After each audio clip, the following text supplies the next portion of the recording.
Welcome to my channel. आज हम लोग नया सब्जेक्ट पढ़ेंगे जो है बिजनेस स्टडी। बहुत ही ज़्यादा इंटरेस्टिंग सब्जेक्ट है, बहुत ज़्यादा स्कोरिंग सब्जेक्ट है ये, और मेरा फेवरेट सब्जेक्ट है जो कि अब आपका फेवरेट होने वाला है। ठीक है, तो आज हम लोग चैप्टर नंबर 1 पढ़ेंगे जिसका नाम है nature and purpose of business. ठीक है, इस चैप्टर के 2 पार्ट्स हैं बेटा। ठीक है, एक सेक्शन ए में बटा हुआ है, दूसरा सेक्शन बी में बटा हुआ है। सेक्शन ए है history of trade and commerce, ठीक है, और दूसरा सेक्शन है nature and purpose of business. ठीक है, तो पहला जो सेक्शन है थोड़ा सा डिफिकल्ट है, तो इसीलिए मैंने सोचा है कि सेक्शन 2 पहले पढ़ाया जाए, उसके बाद सेक्शन 1 पे चलते हैं हम लोग। ठीक है, तो सेक्शन 2 पे हम लोग चलते हैं जो है nature and purpose of business, जो कि हम लोग जो है पढ़ना स्टार्ट करते हैं। ठीक है, तो पहला है जो कि है ह्यूमन एक्टिविटी। जब हम लोग इस दुनिया में आए हैं तो ऐसे ही फालतू में ऐसे बैठे तो रहेंगे नहीं लाइक एनिमल्स। ठीक है, कुछ करेंगे नहीं, बस खाएंगे पिएंगे सोएंगे, ऐसा तो करेंगे नहीं जैसा कि हम लोग लॉकडाउन में करते थे। ठीक है, जो कि बहुत ही ज़्यादा बोरिंग है। ठीक है, तो इसीलिए ह्यूमन एक्टिविटीज़ 2 पार्ट्स में डिवाइड की गई हैं। एक है इकोनॉमिक एक्टिविटी जो है क्या है, वो मनी से रिलेटेड होती है, which are undertaken for earning money, जो कि मनी को अर्न करने के लिए की जाती है।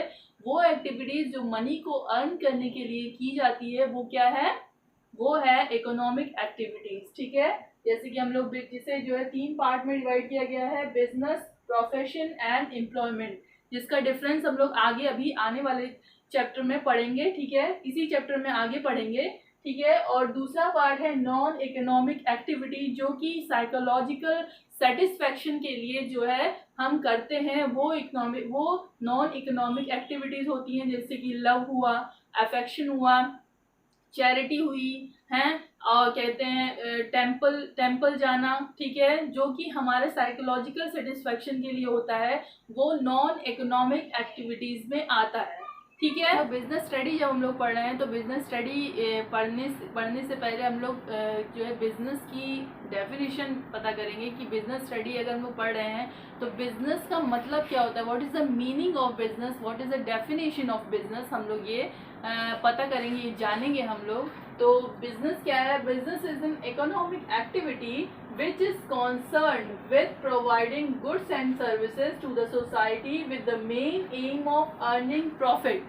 Business क्या है, business is an economic activity which is जो है which is for earning profit. ठीक है, जो एक इकोनॉमिक एक्टिविटी यानी जिससे जो है पैसा लेते हैं हम और उसके बाद ही गुड्स एंड सर्विसेज देते हैं, और इसका मोटिव होता है लास्टली प्रॉफिट अर्न करना। ठीक है, प्रॉफिट अर्न करना इसका मोटिव होता है, और ये एक इकोनॉमिक एक्टिविटी है, ये एक नॉन इकोनॉमिक एक्टिविटी नहीं है। ठीक है, बिजनेस की मीनिंग ये हुई। ठीक है, तो चलिए हम लोग आगे इसका पढ़ते हैं। What is the characteristic of business, business के एक्टिविटी का लक्षण क्या है, इसकी क्या जो है कैरेक्टरिस्टिक है। कैरेक्टरिस्टिक ऑफ बिजनेस, बिजनेस की क्या कैरेक्टरिस्टिक है, firstly it is an economic activity. ठीक है, it is an economic activity, यानी कि ये जो है एक इकोनॉमिक एक्टिविटी है जिसमें क्या करते हैं, जो कि मनी अर्न करने के लिए जो एक्टिविटी की जाती है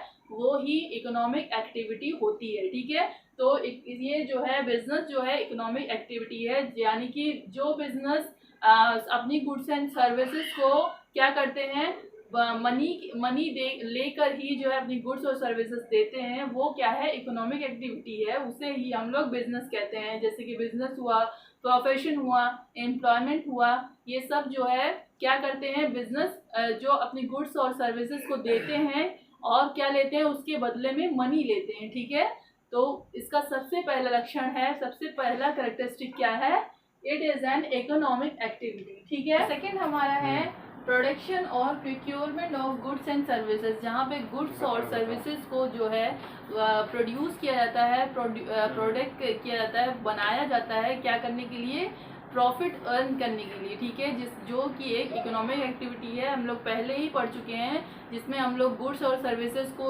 देते हैं मनी, और उसके बदले में हम मनी लेते हैं, पैसे लेते हैं। ठीक है, तो इसका सेकंड फीचर हुआ कि वहाँ पर प्रोडक्शन होना ज़रूरी है गुड्स एंड सर्विसेज का। ठीक है, थर्ड है हमारा सेल्स और exchange of goods and services for a satisfaction of human needs, जहाँ पर गुड्स एंड सर्विसेज का सेल होना जरूरी है। क्या करने के लिए? कहते हैं सेटिस्फेक्शन, ह्यूमन की जो नीड्स है उनको सेटिस्फाई करने के लिए गुड्स एंड सर्विसेज का एक्सचेंज होना ज़रूरी है। ठीक है, अगर एक फार्मर है वो अपनी फैमिली के लिए क्रॉप बना रहा है और उसके बाद फिर जो है उसे अपनी फैमिली के लिए बनाने के बाद वो उसकी फैमिली ही उसे कंज्यूम कर ली है, it is not a business. ठीक है, इफ़ द फार्मर इज़ कहते हैं क्रॉप जो बना रहा है, क्रॉप जो उगा रहा है, ठीक है, वो जो है सेल करने के लिए उगा रहा है, तब वो और उसने उगाया, उसके बाद उसे सेल कर दिया, तब वो बिजनेस एक्टिविटी हुई, तब वो बिजनेस हुआ।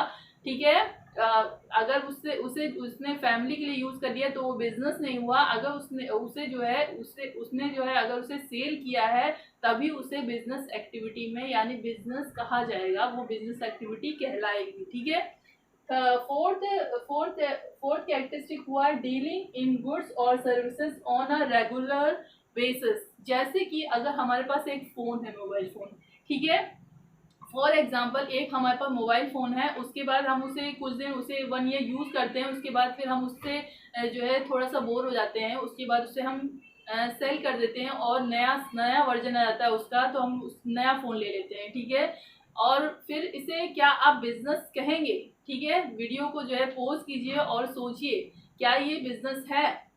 ठीक है, it is not a business, ये बिजनेस नहीं है। ठीक है, हमें हमारे टीचर ने इस क्वेश्चन को इसी तरीके से पूछा था, इसलिए मैं भी आपको इसी तरीके से पूछ रही हूँ। ठीक है, तो ये बिजनेस नहीं है। ठीक है, चलिए फिर ठीक है, हमने एक बार मोबाइल फ़ोन को जो है बेच दिया, उसके बाद ये एक्टिविटी हमें जो है पसंद आने लगा, हमने एक मोबाइल की शॉप खोल ली। ठीक है, और उसके बाद हम रेगुलरली उससे जो है रोज़ फ़ोन खरीद रहे हैं, रोज़ बेच रहे हैं, then it is an business, तब इसे हम बिजनेस कहेंगे। मतलब वो एक्टिविटी जो लगातार बार बार होती रहती है, मतलब कि हम गुड्स एंड सर्विसेज का सेल एंड परचेज बार बार अगर करते हैं तब वो बिजनेस होगा। अगर हम किसी भी चीज़ को एक बार सेल करते हैं, 2 बार सेल करते हैं, तो वो बिजनेस नहीं कहलाएगा। ठीक है, उसको रेगुलर बेसिस पर होना बहुत ही ज़्यादा ज़रूरी है, तभी वो बिजनेस कहलाएगा। ठीक है, तभी वो बिजनेस क्या कहते हैं, वो कैरेक्टरिस्टिक बिजनेस कहलाएगी। ठीक है, उसके बाद फिफ्थ है ये प्रॉफिट अर्न करने के लिए होता है, जो कि मेन है या बिजनेस स्टडी के फर्स्ट चैप्टर से लेके लास्ट तक आप इस वर्ड को सुनते ही रहेंगे। ठीक है, और जो है इसके बारे में आप पढ़ते ही रहेंगे। ठीक है, तो बिजनेस प्रॉफिट अर्न करने के लिए ही बनाया जाता है। बिजनेस अगर कोई भी इंसान स्टार्ट करता है कोई भी बिजनेस, तो वो ये प्रॉफिट अर्न करने के लिए ही क्या करता है, उस बिजनेस को स्टार्ट करता है। ठीक है, बिना प्रॉफिट के अगर कोई चैरिटी कर रहा है, कोई साइकोलॉजिकल नीड के सेटिस्फेक्शन के लिए कोई भी बिजनेस स्टार्ट करता है, तो वो बिजनेस नहीं है। ठीक है, वो एक सोशल एक्टिविटी है, वो बिजनेस नहीं कहलाएगी। जहाँ पर बिजनेस प्रॉफिट अर्निंग के लिए नहीं होता है, उसे बिजनेस नहीं कहा जाएगा। ठीक है, और लास्टली है uncertainty of return and risk. Risk तो है भाई, बिजनेस अगर हम लोग कर रहे हैं, कोई भी बिजनेस है, अगर बिजनेस हमने स्टार्ट किया है तो उसमें रिस्क ज़रूर रहेगा। जितना छोटा बिजनेस उतना कम रिस्क, जितना बड़ा बिजनेस उतना ही ज़्यादा रिस्क।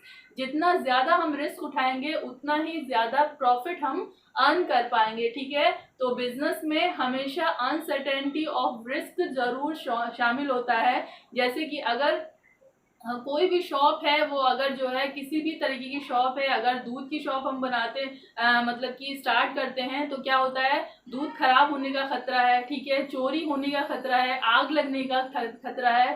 ठीक है, बहुत सारे खतरे हैं, मीन्स खतरा हर जगह है। लेकिन अगर बिजनेस में हम रिस्क उठाते हैं तभी हमें प्रॉफिट अर्न होता है, मतलब कि रिस्क के बिना बिजनेस नहीं है। ठीक है, तो ये हुआ हमारा चैप्टर नंबर फर्स्ट का फर्स्ट पार्ट। ठीक है, तो इसको आप लोग अच्छे से पढ़िए। ठीक है, अपनी बुक से भी लाइन टू लाइन पढ़िए। उसके बाद फिर अगर कोई भी प्रॉब्लम आती है तो कमेंट सेक्शन में ज़रूर कमेंट कीजिएगा मुझे। ठीक है, और दैट्स इस वीडियो को अपने तक मत रखिएगा, शेयर ज़रूर कीजिएगा, like my video, share my video and subscribe my channel. अगर आप सब्सक्राइब कर हमें सपोर्ट करते हैं तो ज़रूर से ज़रूर सब्सक्राइब कीजिए। इसी आपका सब्सक्रिप्शन ही हमें मोटिवेशन देता है और हमें सपोर्ट देता है। Thanks a lot.